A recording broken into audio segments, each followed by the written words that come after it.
Baba wa Taifa, Rais wa Jamhuri wa Kenya, niko tu na maswali kama tatu.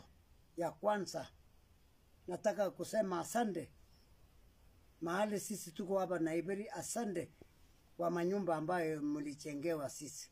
Hiyo ni kitu ya kwanza. Hata ingawa nyumba ngine hakuna kitu, nasema asante. Ya pili, nataka kuuliza wewe Baba wa Taifa, nimejaribu nipate wewe lakini imekuwa ngumu, na nimeamua ya kwamba mimi kama msasi wa Kelvin Kiptum nataka kuuliza wewe swali ya pili, ya kwamba tuliitwa na Ababu Namwamba tarehe 20 mwezi wa 3 2024 tukaenda Riata House. Wakati tulipika huko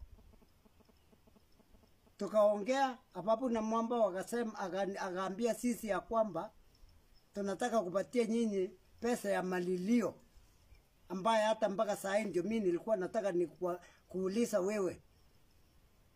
Wakapatia familia ya coach wa Kiptum ya Rwanda Chavez, wakapatia 5 million. Niliona kwa macho yangu na bibi yangu. Mpaka saa hii hatuchapewa yetu. Sijui pesa hiyo yetu ya 5 million ilienda wapi. Ya pili, mpaka saa hii Baba wa Taifa, kibo ya Kiptum alikupa, mpaka saa hii hatuchapata results.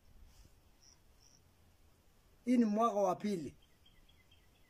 Ya tatu, gari ya mtoto yangu ile alipata accident, mpaka saa hii nimezungushwa mpatu iko Kaptagat. Sijui yose kwa huko au nini, mpaka nimeweka mkono yangu juu, wache hiyo gari. Ni hayo tu, sina mingi ya kusema. Asante Baba wa Taifa.